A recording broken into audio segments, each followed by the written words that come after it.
Punëtorët e flotacionit në Kishnic këtë martë e ndalën punën dhe nisën grevën si shkak i mos ekzekutimit të pagave për muajin mars.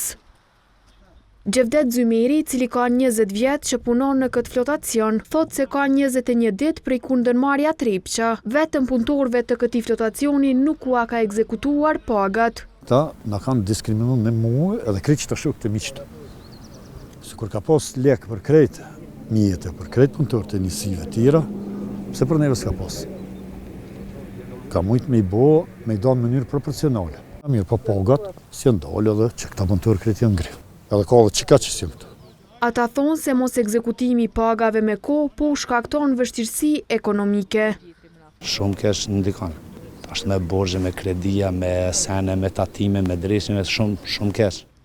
Vetëm disa orë pas fillimit të grevës, ndërmarrja tripqa njoftoi se janë siguruar pagat.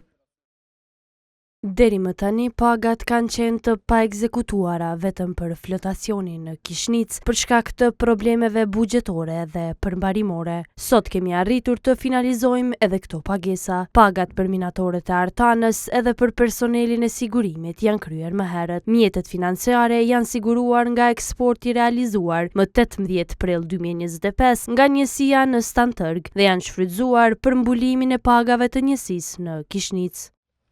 Pavarësisht ekzekutimit të pagave, punëtorët do të vazhdojnë grevën pasi presin të plotësohen edhe disa kërkesa të tjera.